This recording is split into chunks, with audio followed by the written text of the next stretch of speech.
বাংলাদেশের কাছে চীন ও পাকিস্তানের যৌথভাবে তৈরি করা JF-17 থান্ডার যুদ্ধবিমান বিক্রির বিষয়ে সম্ভাব্য একটি চুক্তি নিয়ে পাকিস্তান ও বাংলাদেশের বিমান বাহিনীর দুই প্রধানের আলোচনা হয়েছে। অস্ত্র রপ্তানির পরিধি বৃদ্ধি এবং বাংলাদেশের সঙ্গে সম্পর্ক জোরদার করার লক্ষ্যে ইসলামাবাদ এই উদ্যোগ গ্রহণ করেছে বলে ব্রিটিশ বার্তা সংস্থা রয়টার্সের এক প্রতিবেদনে জানানো হয়েছে।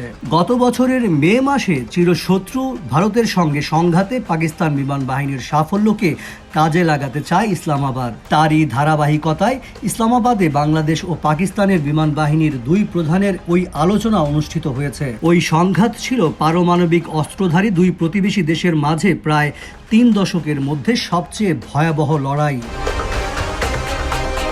পাকিস্তানের বিমান বাহিনীর প্রধান air chief marshal Zaheer Ahmed Babar Sidhu ও বাংলাদেশের বিমান বাহিনীর প্রধান হাসান মাহমুদ খান চীন পাকিস্তানের যৌথভাবে তৈরি করা যুদ্ধবিমান JF-17 থান্ডার সংগ্রহ করা নিয়ে বিস্তারিত আলোচনা করেন বলে জানিয়েছে পাকিস্তানের আন্তঃবাহিনী জনসংযোগ পরিদপ্তর ISPR। এক বিবৃতিতে পাকিস্তানের ISPR বলেছে, বাংলাদেশকে সুপার মুশাক প্রশিক্ষণ বিমান দ্রুত সরবরাহের আশ্বাস দিয়েছে পাকিস্তান। পাশাপাশি পূর্ণাঙ্গ প্রশিক্ষণ ও দীর্ঘমেয়াদী সহায়তার প্রতিশ্রুতিও দিয়েছে ইসলামাবাদ। যুদ্ধবিমান JF-17 থান্ডার কেনার এই আলোচনায় দক্ষিণ এশিয়ার দুই দেশের মাঝে সম্পর্ক উন্নতির ইঙ্গিত পাওয়া যাচ্ছে। গত বছরের আগস্টে ব্যাপক বিক্ষোভের মুখে তৎকালীন প্রধানমন্ত্রী শেখ হাসিনা ভারতে পালিয়ে যাওয়ার পর ঢাকা ও নয়াদিল্লির সম্পর্ক ভেঙে পড়েছে।